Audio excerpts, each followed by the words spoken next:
tal. O seguinte, eu vou falar para vocês um pouco sobre a diferença entre essas fases, a segunda e a terceira fases, o que você deve buscar, né, para ter um bom resultado, né? E vou falar para vocês aqui um pouco de temas que eu acho importante relacionados ao meio ambiente do trabalho, tá? Que podem cair na segunda e terceira fase, especialmente aí relacionados também com o tema do Covid-19, tá bom? Então vamos lá, né? Em relação à segunda e terceira fase, é importante, é fundamental o candidato saber que uma prova não tem nada a ver com a outra. Muito embora os temas possam ser os temas são estudados para ambas, né, porque cada tema pode cair tanto em um quanto em outra, o grau de profundidade existente entre cada uma dessas provas, ele é diferente. A segunda fase ela é uma prova mais profunda, você costuma ter 1 hora por questão para resolver de segunda fase, 1 hora por questão. É muito tempo por questão se a gente for analisar assim. Acaba não sendo, tá? Na hora da prova passa voando e falta tempo, tá? Todo mundo entrega lá no final. Mas é muito conteúdo. Você tem 1 hora para escrever tudo que você sabe sobre aquele tema. Então você não vai direto ao ponto. Então se o examinador pergunta lá para vocês, discorra sobre a responsabilidade da empresa, por exemplo, então já entrando aqui na questão do meio ambiente do trabalho, a responsabilidade da empresa em relação à proteção da saúde e segurança do trabalhador no contexto do Covid-19, por exemplo. Então escreveu isso, a questão é essa. Você pode escrever o seguinte, a empresa, ela, segundo, não lembro qual artigo agora, mas lá da MP 927, está previsto que o nexo, o contágio pelo Covid-19 não é presumido como acidente de trabalho, salvo presente nexo causal. Porém, veio o Supremo Tribunal Federal e disse que em decisão liminar, afastou a incidência desse dispositivo por considerar que ele é atentatório à saúde e à segurança do trabalhador, previsto constitucionalmente, e, portanto, ele não será aplicável agora no momento, enfim. Então você poderia falar isso rapidinho, terminou, né, a questão. Para a magistratura, normalmente é o que você faria, porque você tem de 10 a 30 linhas para responder. No MPT não, você tem linhas ilimitadas para responder. Não tem limites. Escreva o quanto você quiser. Agora, isso traz uma diferença na prova, né? Porque não basta então você ir direto ao ponto. Você teria que começar introduzindo a questão do meio ambiente de trabalho, o que é o meio ambiente de trabalho, onde está contextualizado o meio ambiente de trabalho, o que muda nesse período de pandemia em relação a um período de normalidade. Qual é o grau de responsabilidade da empresa diante desse contexto? Por quê? Porque surgiu uma responsabilidade nunca antes existente para as empresas. Empresas normais, né, salvo os hospitais, né, aqueles que lidam com a saúde, né, não só hospitais, porque pode ter atendimento domiciliar, enfim, não existia essa obrigação de fornecimento de máscaras e luvas, né, salvo então os entes da saúde. Não existia a obrigação de fornecer máscaras e luvas para os trabalhadores. Agora não. Agora todos os empregadores têm esse direito, esse dever, quer dizer, de fornecer esses equipamentos. Se tornaram equipamentos de proteção individual em todas as atividades. Sem previsão na ANR, mas todo mundo sabe que isso virou EPI. Por quê? Porque a Constituição fala prevenção dos riscos inerentes ao trabalho. E todo mundo sabe que isso hoje é fato notório que é necessário para a prevenção desses riscos previstos no trabalho. Além disso, a gente teria que analisar no sistema de saúde também qual é o grau de responsabilidade. Eles já tinham o dever de fornecimento, mas a gente vê também que a própria, eu caminharia inclusive para esse ponto, que o próprio fato da forma como é feita a contratação dentro do sistema de saúde leva a um desrespeito de normas protetivas de saúde e segurança do trabalho.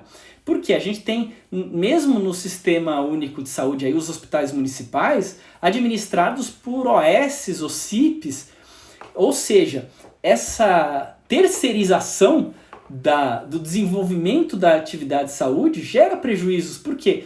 Porque não é o próprio ente público ali desenvolvendo a atividade diária. Você tem uma outra empresa, um outro ente prestador de serviço. Então, a gente poderia entrar aí num tema relacionado com a CONAP e falar de como a fraude, como essa forma de contratação é prejudicial e deve ser combatida, principalmente analisando aí o grau o grau de intervenção do ente público naquela atividade. A gente teria que falar, né, dentro desse contexto do Covid-19, o que pode ou não pode a empresa fazer. As empresas, elas podem ficar abertas, elas podem funcionar, elas devem observar o decreto, ela é uma atividade essencial, não é uma atividade essencial, qual é o grau, diferente responsabilidade disso, o distanciamento necessário, como que funciona, quais as opções que a empresa tem se ela não quiser manter atividades presenciais com fornecimento de EPI, com distanciamento. Ela pode, segundo as MPs, suspender contratos de trabalho, ela pode reduzir o salário por acordo individual. O que o Supremo falou disso? Ela pode antecipar férias, ela pode antecipar feriados, ela pode fazer um monte de coisa. Então, veja, você poderia partir para uma resposta que simplesmente você ia falar tudo o que você sabe sobre as relações de trabalho no contexto do Covid-19. Tá? Então, é uma prova profunda. A segunda fase é uma prova muito profunda, muito difícil. Já a terceira é uma prova prática. Só de você elaborar a peça sem um conteúdo muito profundo já é muito difícil de terminar. Muita gente não termina a prova de terceira fase do MPT. Então veja, você não pode fazer uma prova com a mesma profundidade que você faz a segunda fase. Eu gosto de falar que na segunda fase o examinador já viu que você tem conteúdo. Na terceira ele quer ver se você sabe elaborar uma peça. Agora, para elaborar peça, então, prática, você não tem tanto tempo, você vai fazer o quê? Não pode faltar nenhum tópico, não pode faltar nenhuma informação. Se ela é um recurso, você tem que recorrer de todos os pontos, não pode faltar nenhum ponto. Se é uma réplica, você não pode esquecer de rebater nenhum argumento que estava na contestação. Se é uma inicial, você tem que colocar todas as irregularidades que foram constatadas ali durante o inquérito e tal. Não pode faltar nada, mas você não precisa aprofundar demais esses temas, tá? Não precisa muito aprofundamento, tá? Porque você pode ir mais direto ao ponto. O mais importante é o quê? Indicar a legislação aplicável. Constituição, normas internacionais, a lei, normas regulamentadoras. Então isso é o mais importante do que você aprofundar tudo isso como você fez já na segunda fase. Saber isso já é um grande diferencial para os candidatos. Por quê? Porque muita gente não sabe isso. Teve um curso presencial que eu fiz logo depois do 20º concurso e que uma candidata que tinha feito a prova me falou assim: professor, se eu tiver... Isso eu falei lá no curso, assim, nos 10 primeiros minutos do curso. Ela falou: se eu tivesse assistido só esses 10 minutos do curso, era capaz que eu tivesse passado na terceira fase, entendeu? Por quê? Porque ela quis aprofundar em todos os pontos e acabou não falando de tudo. Então, na réplica, né, que foi a prova do 20º concurso, ela deixou muitos pontos que foram falados na contestação de fora, porque ela quis aprofundar muito em vários deles e acabou não abordando todos os tópicos, tá? Então, se tem uma coisa para vocês sacarem e aplicarem na prova, nos treinos de vocês e na prova, é isso. E é importante treinar, né, gente? Então, eu costumo recomendar que se treine uma vez por dia, faça uma questão, uma vez por semana, faça uma peça. Então isso é importante. Agora vocês estão com mais tempo, dá até para distanciar um pouco mais, né? Vocês já devem ter feito bastante. Eu espero aí que todos que estão aí na prova já tenham feito bastante isso daí, né? Bom, e dentro dessa questão de que a gente tem a segunda, a terceira fase, é importante vocês saberem, né? Dentre a segunda e a terceira fase, a mais difícil é a segunda, tá? Em termos estatísticos. Por quê? Porque passa menos gente, tá? Então vejam, a primeira fase é o grande funil, é ali onde passa menor quantidade de candidatos, né? Já da segunda para a terceira passam cerca de 50% mais ou menos dos candidatos. Então, a chance é grande ali de aprovação se você, né, seguir aí um certo parâmetro, né, de estudos, de respostas, enfim. Por isso é que eu tento trabalhar isso com os alunos. Agora, da terceira para oral, cerca de 70% passam. Então, aumenta muito, né, daqueles 50%, né, lógico. Então, a maior parte ali consegue aprovação pro oral, e no oral, então, cerca de 10% aqui não passam. No último concurso todos foram aprovados, né, todos que fizeram foram aprovados, mas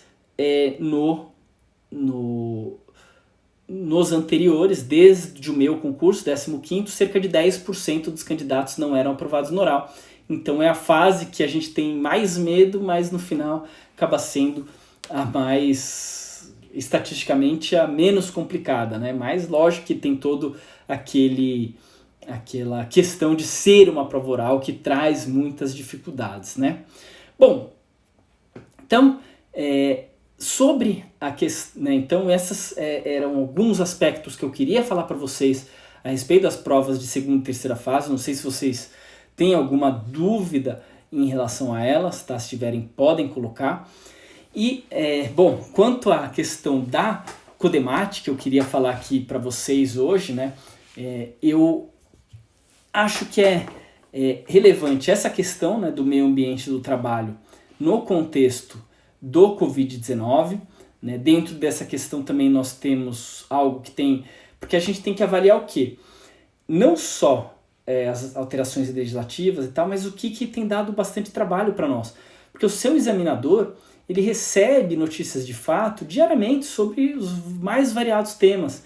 E quais são os temas que vão chamar a atenção dele? Então é isso que a gente tem que pensar. São aqueles temas que a gente tem trabalhado no nosso dia a dia, né? E temas que a instituição tem focado muito. Então são os projetos nacionais, e nesse momento não tem como dizer que o contexto do Covid-19 não vai impactar. A gente tem também ligado a isso, ao Covid-19, algo que tem chegado muito para o MPT, é a questão da dispensa em massa, né? Tem acontecido bastante. Eu vou deixar para a gente falar amanhã com o tema da Conalis, com o professor Murilo, mas, né, um tema muito chamativo, né? Inclusive foi um tema que eu falei aí essa semana com o pessoal do curso Coringa, na live que nós fizemos aí essa segunda, né? Então, é um tema que eu acho que salta aos olhos também. O tema dos aplicativos, a gente caiu já na última prova, né, na terceira fase. Então é difícil, né, que a gente tenha, né, uma repetição desse tema.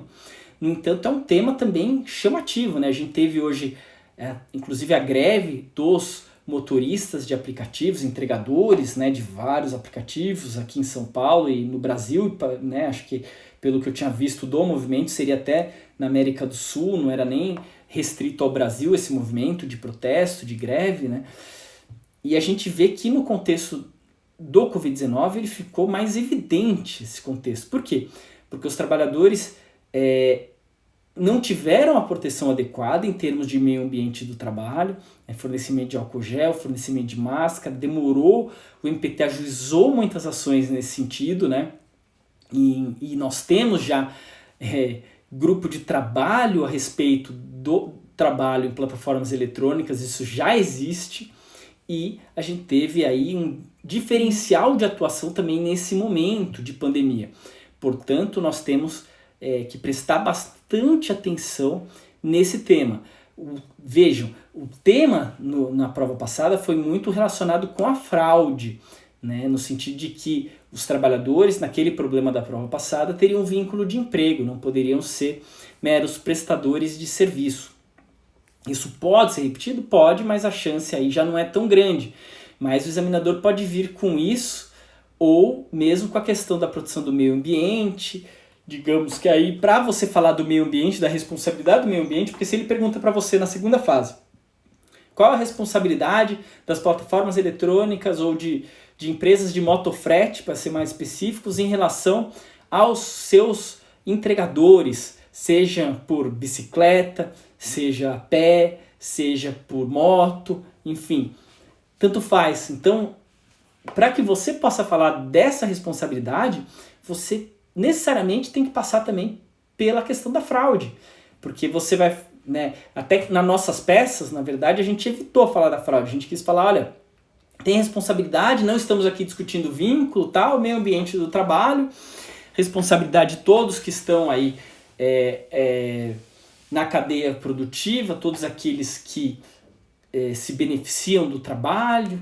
Então, nós não quisemos entrar no tema do vínculo, está expresso aí nas peças do MPT em relação a esse tema. Eu tenho uma ação sobre essas também, enfim, mas foi expresso. Agora, numa prova de segunda fase, você teria que passar por isso, falar que, na sua opinião, né, existe no conceito amplo de subordinação, né, e analisados os requisitos do vínculo de emprego, é possível que seja reconhecido o vínculo de emprego, mas independentemente do reconhecimento, mas você tem que falar que da questão da fraude. Então você vai entrar em tema da CONAFRET, depois você vai falar que independentemente disso tem responsabilidade pelo meio ambiente do trabalho. Então a gente vai caminhar longe numa questão dessas.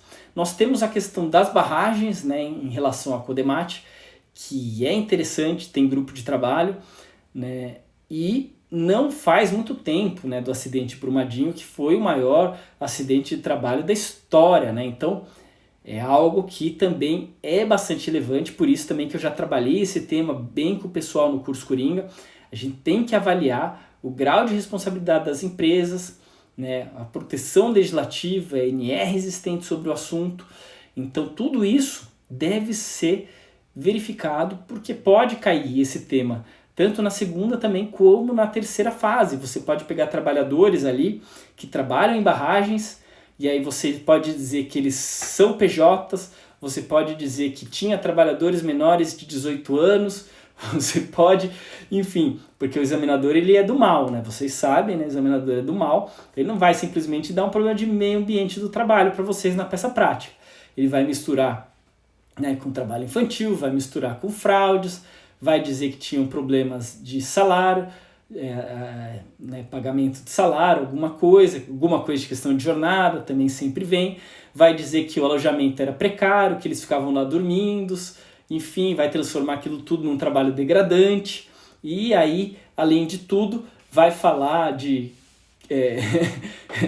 eu lembro do meu concurso, que inclusive aí chegou, era um problema rural, que inclusive envolvia trabalhador avulso, que era trabalhador avulso fora do porto, enfim, então, né, ele faz ali uma salada com tudo aquilo lá, e você acaba tendo que avaliar essa situação. Mas eu acho que é uma situação que ainda tem grande destaque para ser trabalhada no